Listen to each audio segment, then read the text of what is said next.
Kalau dia buat kau rasa gila, itu bukan cinta, itu kontrol.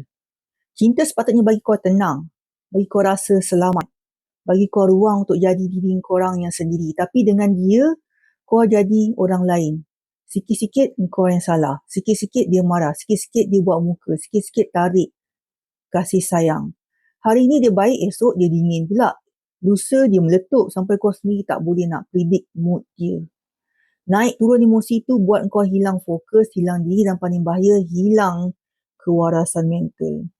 Dan dia sengaja je buat macam tu sebab bila kau goyang, kau jadi senang dikawal. Kau sibuk jaga hati dia sampai kau tak sempat nak jaga mental kau sendiri. Kau fikir kau gila. Dan aku sebenarnya masalah kot. Kau fikir macam tu.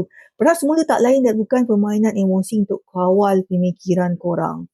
Kalau seseorang tu buat kau question kewarasan diri korang, itu bukan cinta. Itu adalah serangan psikologi.